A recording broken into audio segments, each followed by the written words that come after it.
Today, we're going to explore a powerful idea from ancient philosophy that might just completely change how you think about well-being. So, let me ask you something.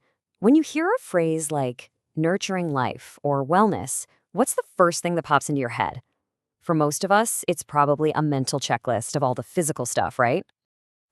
We think about diet, sleep, exercise. It's all about the body. But here's the thought. What if we've been spending all our time taking care of the servant while completely ignoring the real master? What if the actual key to a truly vibrant life isn't physical at all, but spiritual? To really dig into this, we're going to look at an ancient Taoist text from the philosopher Zhuangzi, specifically a chapter called Yang Sheng Zhu. And trust me, it offers a pretty radical take on what it really means to take care of yourself.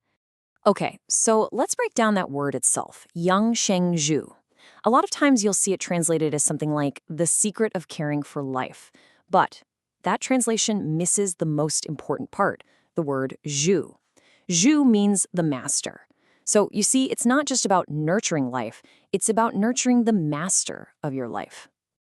And that right there brings us to the core idea. According to Zhuangzi, the true master of your life, the very thing your happiness is built on, isn't your body, it's your spirit. The spirit comes first, before matter. Now, to see what this actually looks like in practice, there's this really powerful story from the Confucian Analects about a man named Yan Hui.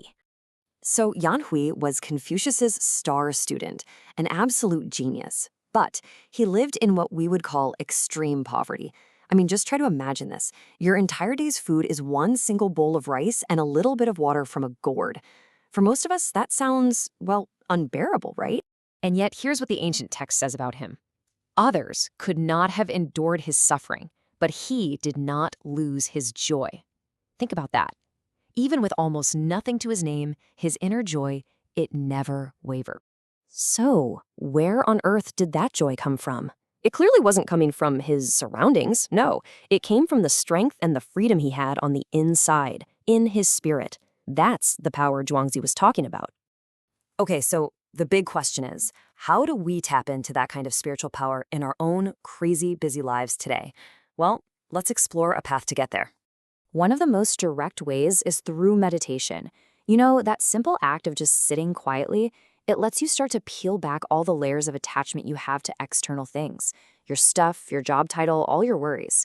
And as you do that, you start to find this deep spiritual freedom, this place where you realize nothing can really truly scare you. And to help us with this, there's a really great mental model called the 8 winds. Think of it like a map for understanding all the outside forces that are always trying to knock you off balance.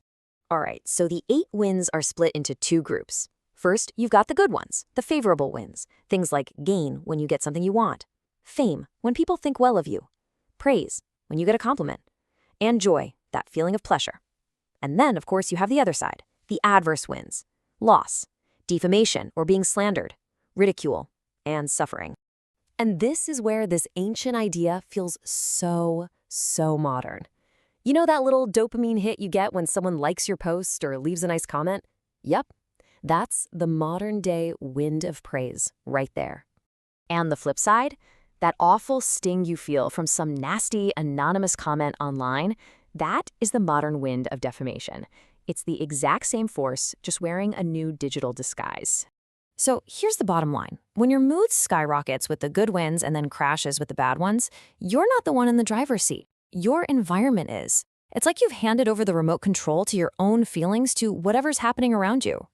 The whole goal, then, is to become unmoved by the 8 winds. And listen, this doesn't mean becoming some kind of emotionless robot. Not at all. It's about finding a deeper, more solid kind of joy. One that doesn't depend on whether you're being praised or blamed, whether you're winning or losing. That is what true spiritual freedom feels like. So that leaves us with something to think about. What are the wins in your life? What are the things that push and pull you every single day? And the real question is, can you cultivate a spirit that's strong enough to stay right in the center, unmoved no matter which way those winds happen to be blowing? Now, the insights we've explored today come from the work of the scholar I-Hung Chen. That's Chen E. Hung. He holds a PhD from the Department of Chinese Literature at National Chengchi University in Taiwan. His areas of research are really fascinating.